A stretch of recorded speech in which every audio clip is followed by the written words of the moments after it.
오늘은 오직 주만 섬기게 하려 함이라, 오직 주만 섬기게 하려 함이라 라고 하는 제목으로 하나님 말씀 증거하도록 하겠습니다.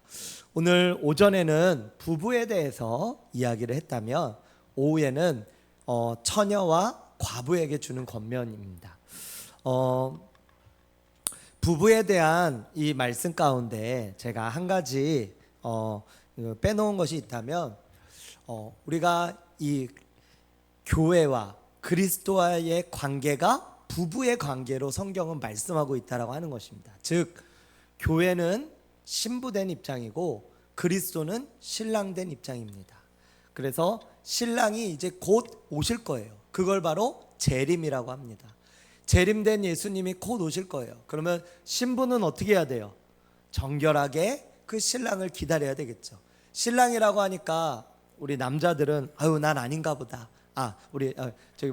그 신랑 신부라고 하니까 그게 아니고 우리는 다 그리스도 안에서 신부예요. 남자든 여자든. 왜냐하면 예수님이 우리의 신랑이 되시기 때문에 그렇습니다.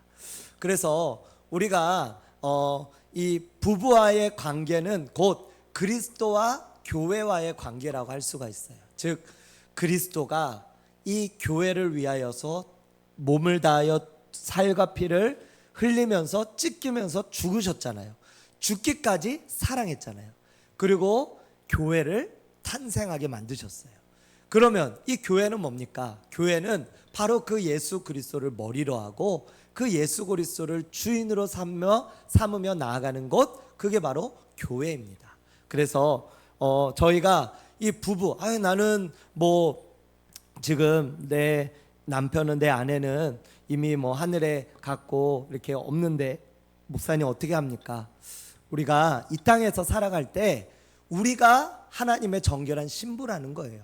사실은 결혼한 배우자가 있어도 우리의 1순위는 바로 어디가 돼야 되냐면, 한번 따라해 볼까요? 하나님, 예수 그리스도, 그분이 우리의 신랑이 되시기 때문에 그분이 우리의 1순위가 돼야 되는 거죠.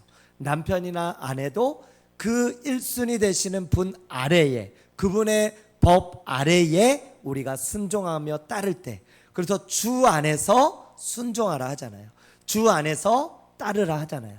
그렇게 따를 때 그 가정이 평화가 있게 되어지는 거죠. 그러므로 저와 여러분들은 누구든지 결혼을 하셨든 결혼하지 않으셨든, 결혼을 해도 또 이제 먼저 소천하셨든 누구든지 상관없이 우리는 그리스도의 정결한 신부다. 그러므로 그분을 믿는 믿음으로 우리가 나아가야 된다라고 하는 것을 기억하시길 바랍니다. 그렇게 나아갈 때 그 예수 그리스도가 우리의 신랑 되는 거예요. 그러므로 그 부부관계를 꼭 부부관계로만 보는 것이 아니라 신랑 대신 예수 그리스도로 우리가 그분을 바라보는 거예요. 그리고 아내된 입장 우리가 남자나 여자나 우리가 그 예수 그리스도를에게 복종하는 겁니다. 순종하는 겁니다. 따르는 겁니다. 그렇게 하면 하나님께서 저와 여러분들을 축복해 주실 줄로 믿습니다. 그리스도를 사랑하시는 것 같이 우리 남편은 아내를 사랑하라 그랬잖아요. 아내를 사랑하는 것 같이 바로 그리스도께서 우리를 사랑하듯이 사랑하셔요. 그럼 우리는 어떻게 해요? 그리스도께서, 우리 교회가 그리스도께 복종하듯이 우리도 신랑 되신 예수 그리스도께 복종하며 순종하며 살아가야 될 줄로 믿습니다. 그게 바로 부부 관계를 그리스도와 교회와의 관계로 풀어낸 성경의 말씀이다라고 하는 겁니다.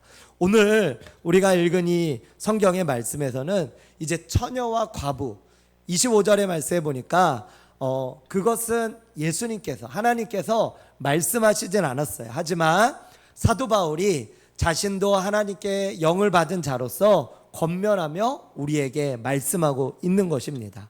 자, 이 말씀들의 핵심은 바로 무엇이냐? 핵심은 바로 무엇이냐면 오늘 우리가 읽은 이 말씀과 같다라고 하는 것입니다. 이 말씀과 같아요. 우리 말씀을 같이 읽어볼까요? 35절의 말씀 한번 같이 읽어보겠습니다. 35절, 오늘 본문 35절 시작. 내가 이것을 말함은 너희의 유익을 위함이요 너희에게 올무를 놓으려 함이 아니니 오직 너희로 하여금 이치에 합당하게 하여 흐트러짐 없이 주를 섬기게 하려 함이라. 아멘. 이 당시 고린도 교회는 어떤 흐름이 있었냐면요, 예수님을 믿고 하나님을 믿으면은 자신의 신분도 변화된다고 생각을 한 거예요. 그래서 막 종이 상전한테 막 함부로 대하는 거예요. 나 예수님 믿는데, 그러면서 종이 갑자기 막 상전한테 함부로 말하고 함부로 하는 거예요. 그 다음에 상전도 종한테 그렇게 하고, 자기들의 그런 어떤 존재를 모르는 거예요. 남편도 아내에게, 아내도 남편에게 동일하게 성경의 가르침과는 다르게 행동하는 것입니다. 그 신분은 그대로 유지가 되면서 우리가 하나님을 섬기는 거예요. 자, 오늘 말씀에서 보면은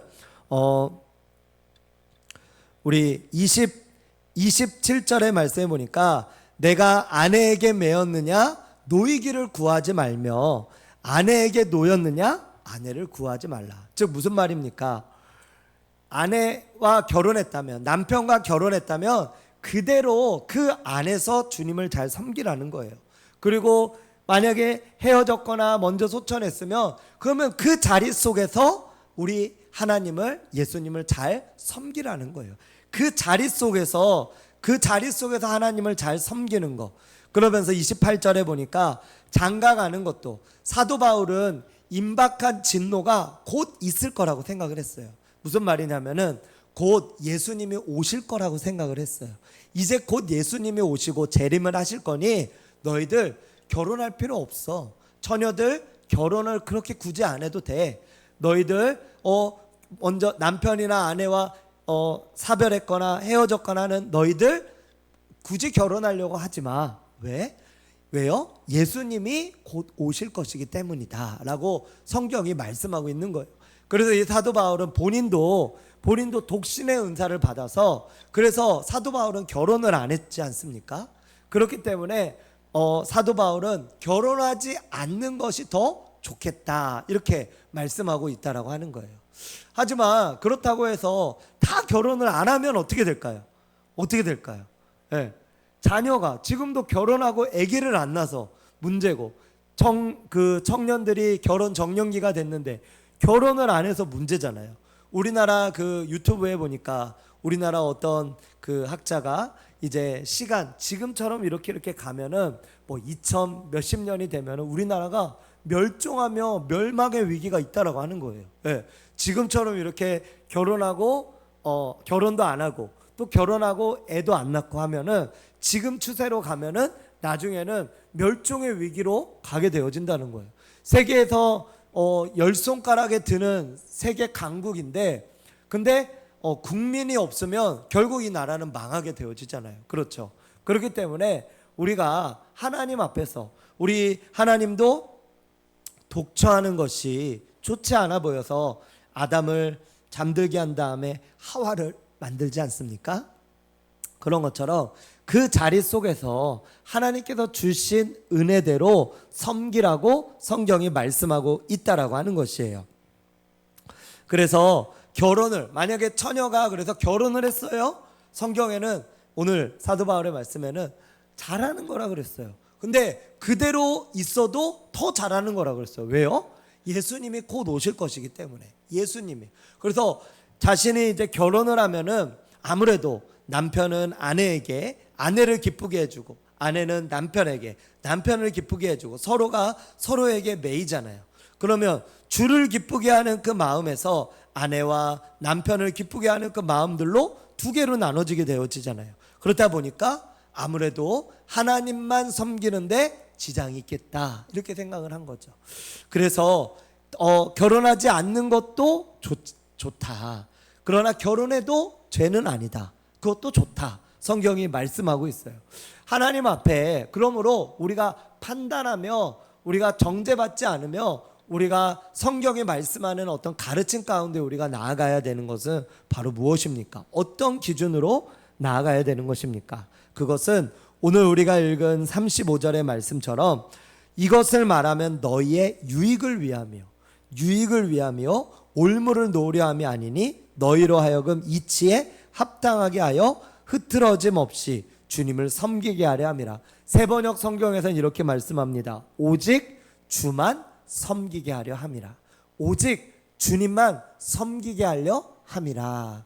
예, 아무래도 홀로 있으신 분들은 이제 집중될 게 없어요. 집중될 게 오직 주님만 바라보면 됩니다.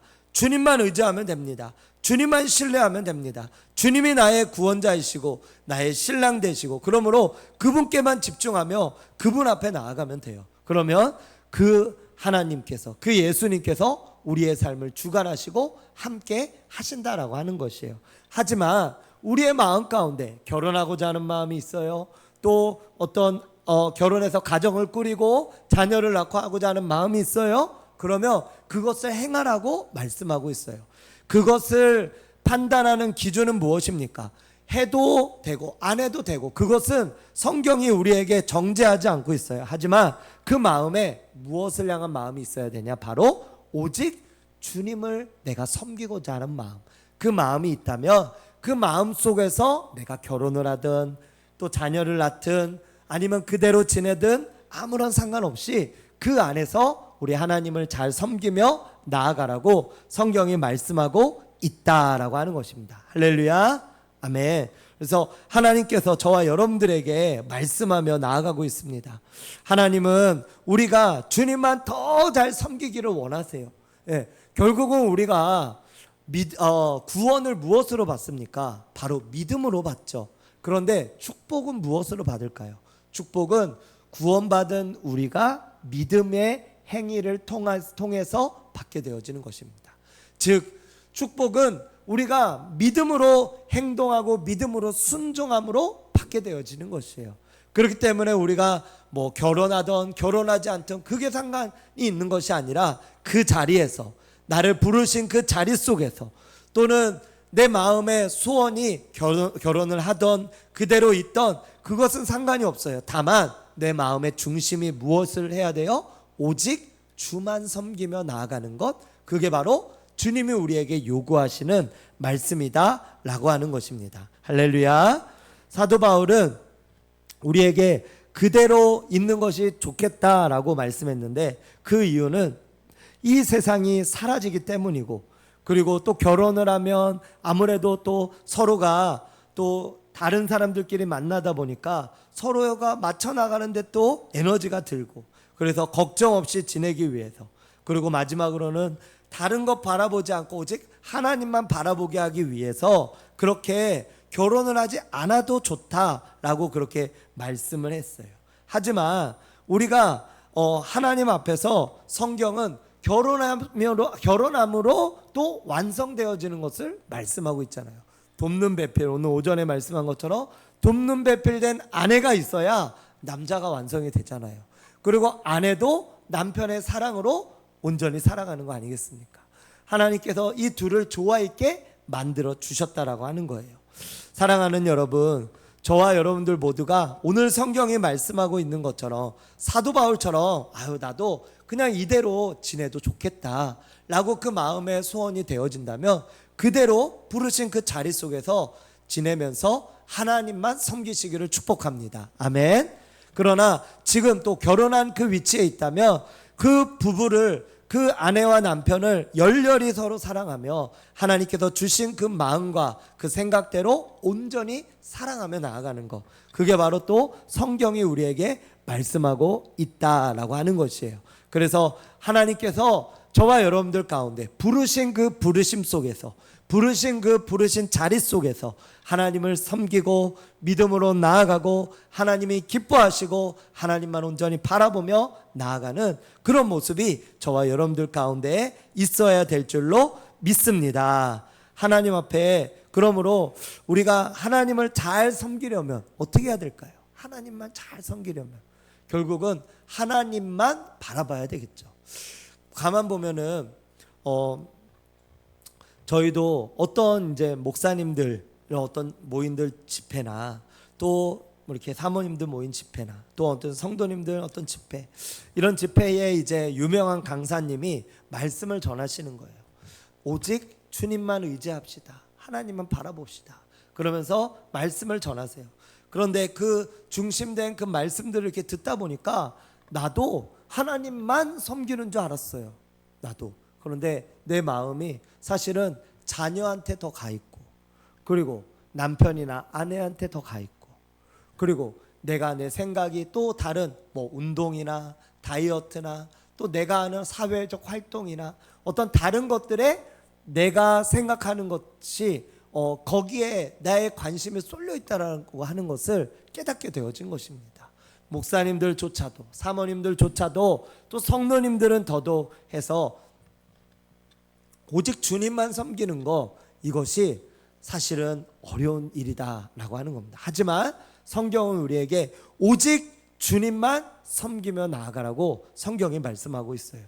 어떤 정신적으로 또 힘든 어떤 그런 자매가 있었습니다. 그런데 이 자매가 하나님 앞에 이제 열심히 기도하고 또 교회를 출석을 했었는데, 그런데 그 전에는 그렇지 않았었어요. 이 자매가 어느 날 이제 자신이 이렇게 지금 힘들게 어렵게 살아가고 있다라고 하는 그 사실을 어떤 목사님의 오직 주님만 바라봐라, 주님만 섬겨라, 이런 말씀을 통해서 깨닫게 되어진 거예요. 그래서 이 자매가 그 목사님의 말씀을 듣고 순종하고, 자신이 원래부터 자신은 하나님만 바라보는 줄 알았는데 자신이 바라봤던 모든 것들을 다 내려놨어요. 내려놓고 그리고 하나님만 바라보기로 결단하고 그 하나님만을 예배했습니다. 그랬더니 놀라운 일이 일어나게 되어진 거예요. 정신적으로도 힘들고 어려웠던 이 자매가 정신적으로 회복이 되어지고, 그 다음에 또 어떤 삶에 의욕이 없던 이 자매가 의욕이 생기게 되어지고, 그리고 자신이 무엇을 해야 될지, 어떤 것을 해야 될지 몰랐던 어떤 향방 없었던 모습 가운데 자신의 목표와 삶의 목표를 정하게 되어지면서, 그러면서 살아가는 존재로 바뀌어지게 되어진 거예요. 그래서 한 달도 안 돼요. 너무나도 폐인과 같았던 이 자매였는데 한 달도 안 돼요. 오직 하나님만 섬기겠다고 고백하고 믿음으로 나아갔더니 이 자매가 바뀌어진 거예요. 하나님 앞에 바뀌어진 거예요. 사랑하는 여러분, 우리의 삶 가운데 일어나고 있는 여러 문제들, 여러 환난들 가만 살펴보면 우리가 하나님보다 더 섬기고 더 사랑하고 더 귀하게 여기는 것들이 있기 때문에 하나님께서 그러한 것들을 깨닫게 해주시기 위하여 어쩌면 우리의 삶에 고난을 허락하셨는지 모릅니다. 그리고 이 고난은 우리가 하나님만 섬기면 된다라고 하는 것을 깨닫게 하기 위해서 이 고난을 우리에게 허락하신 거죠. 그래서 이 고난을 통하여 하나님만 섬기며 나아가고자 하는 그 마음을 회복했을 때 그 영혼은 하나님 앞에 귀하게 진주같이 하나님 앞에서 믿음으로 살아가게 되어질 수 있는 줄로 믿습니다. 아멘. 우리 여기 예나도 있는데 하나님 앞에 정말 공부하고 그리고 뭔가를 행할 때 하나님께만 한번 기도해보고 또 성경책, 우리 말씀, 이런 말씀들도 한번 읽어보고 그리고 공부하면은 하나님께서 지혜도 주시고 우리의 앞길도 열어주시고 하나님께서 정말로 그렇게 하신다는 거예요. 제가 고3 때 그거를 너무나 경험을 했고 이후에 수능과 그 다음에 이후의 삶을 하나님께서 저를 그렇게 인도하셨어요. 하나님은 우리의 삶을 인도하시고 우리가 오직 주님만 바라보며 주님만 섬기며 나아가기를 원하시는 분이신 줄로 믿으시기 바랍니다. 아멘. 오직 오늘 말씀 우리 기억하면서, 그래서 우리 결혼을 했던, 결혼을 하지 않았던, 또 홀로 지내시던, 같이 함께 지내시던 상관없이 우리가 하나님 앞에서 그 자리 속에서 부르신 대로 하나님께서 주신 그 마음대로 우리가 이제 순종함으로 합당하게 행하며 흐트러짐 없이 오직 주님만 섬기며 나아가는 저와 여러분들 되시기를 주님의 이름으로 축원드립니다. 기도하겠습니다.